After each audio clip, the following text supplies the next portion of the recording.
parce que lorsque M. Bani partait, et même un peu avant,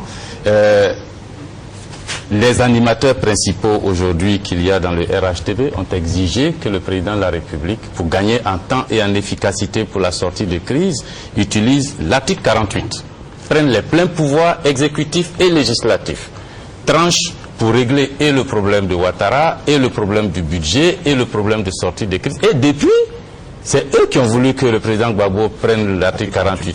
Et depuis, il l'a pris, la parenthèse est ouverte, il continue de l'appliquer. Moi, ça ne me gêne pas qu'il continue, puisque vous l'avez voulu, ça me fait un peu moins de boulot.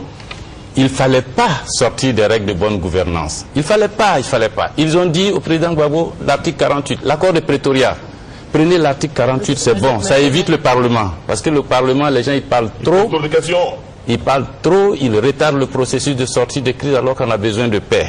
D'accord, oui, Mme Kaba. Moi, ce que je comprends par ce débat, c'est que du fait de la crise politique, donc, qui a fait appel à l'article 48, la majorité présidentielle s'est engouffrée dans la brèche pour utiliser des éléments, donc pour utiliser des instruments non conventionnels et faire de la gestion budgétaire. Je suis désolé. Vous pensez donc qu'il n'y a pas de politique cohérente jusqu'à ce jour? Ah non, monsieur Fofana, si on doit faire la liste, et là je me demande même si on doit faire l'économie des affaires, parce que je crois que monsieur Koulibaly lui-même a relevé à maintes reprises tous les manquements à la bonne gestion. Mais profitez donc du fait qu'il y a l'article 48 qui a été utilisé pour pouvoir donc l'utiliser, on va dire entre parenthèses, pour tout ce qui est gestion économique. C'est quelque chose quand même, on va dire, d'un peu scandaleux. C'est d'autant plus scandaleux, je suis d'accord avec Kaba, c'est d'autant plus scandaleux que chaque fois, même pour des textes ordinaires que j'ai écrits à des ministres de venir au Parlement pour présenter des textes, ils ne l'ont pas fait. Et en particulier les ministres qui sont aujourd'hui militants au RHDP. Ils n'ont pas fait, ils ne viennent pas. Mais cela signifie qu'il n'y a pas d'État. Justement, il n'y a pas d'État, il n'y a pas d'État. La présidente, c'est pas le RHDP, il n'y a pas d'État. L'État de Côte d'Ivoire existait jusqu'en septembre 2002. C'est la rébellion qui est venue remettre en cause l'existence de l'État de Côte d'Ivoire et a créé cette gangrène qui jusqu'aujourd'hui existe. On va donner la parole au professeur Seka et puis on va changer complètement de sujet. Oui, professeur Seka. À entendre parler, messieurs les députés, parce que ça veut dire que notre Assemblée nationale n'existe pas de fait. Alors, oui, ça n'existe pas. Alors que, bon, vous continuez de percevoir vos indemnités normalement, vous êtes payé sur les ressources de l'État, et quand vous n'êtes pas payé, on vous paye à ne pas travailler. Oui, mais c'était ce que vous recherchez, non? Il ne fallait pas commencer cette rébellion. Bon, ça, c'est quand vous avez... Il ne fallait pas la commencer. Vous commencez la rébellion? Bah oui. RHDP. Oui, c'est vous qui avez la rébellion, c'est pas quelqu'un d'autre, c'est pas c'est vous qui avez la rébellion. Très bien, nous n'avons pas géré l'État. C'est car si vous la rébellion est née de la mauvaise gestion de l'État. Alors, si vous êtes ici, RHDP, vous assumez entièrement l'héritage du... Concernant la rébellion, Madame Kaba, oui.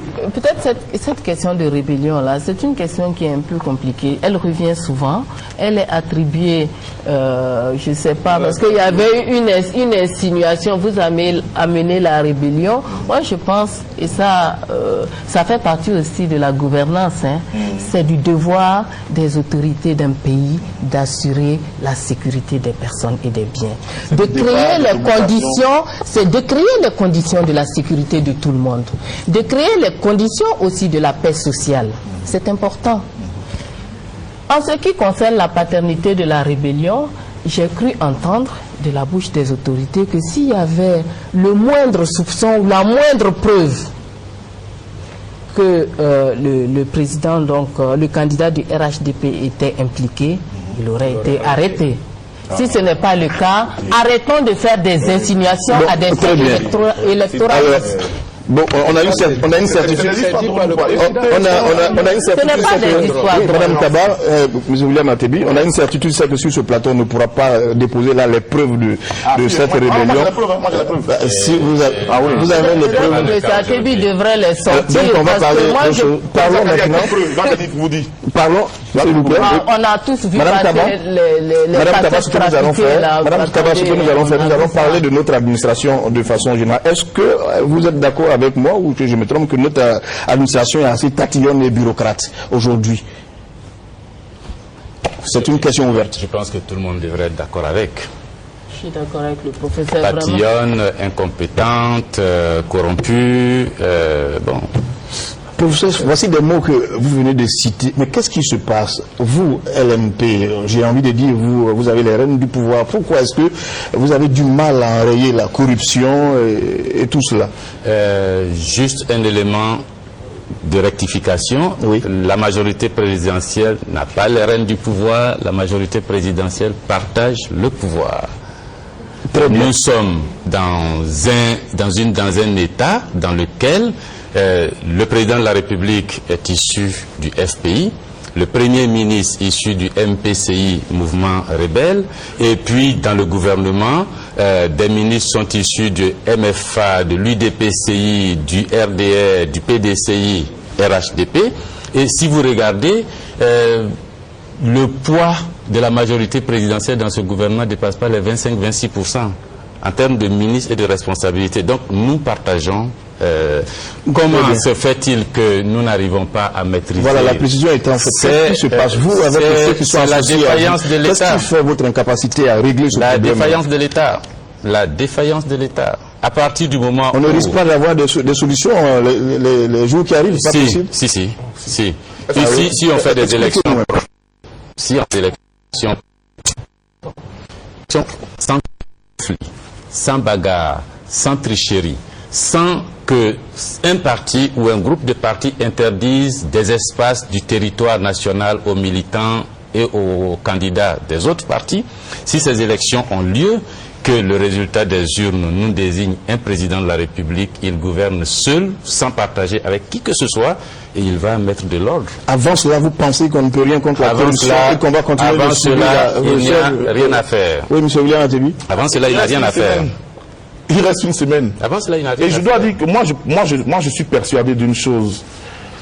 Les efforts des militants du RHDP à vider l'État de son contenu, avec la complicité de quelques acteurs de la communauté internationale. Quand même, vous savez tous bien ici, tout ce débat qu'il y a eu pour enlever les pouvoirs au président de la République et puis le donner à un Premier ministre. Vous savez, nous sommes tous témoins de tout ça. Vous savez tous ici, tout le débat qu'il y a eu pour que l'Assemblée ne vote pas de loi. Ce sont de telles choses qui vident un État de son contenu et de sa substance. Et ce sont de telles choses qui créent une espèce de no man's land dans laquelle, effectivement, tous ces faits, tous ces mauvais actes qui auraient pu être réprimés avec plus de rigueur dans une situation normale, prospèrent. Il faut commencer par là. C'est comme un corps. Vous savez, le virus du sida là, on peut l'avoir et qu'on n'est pas malade. Mais on est quand même prédisposé et plus vulnérable quand vous êtes malade. Le fait que vous l'ayez en vous fait que vous allez partir peut-être plus vite.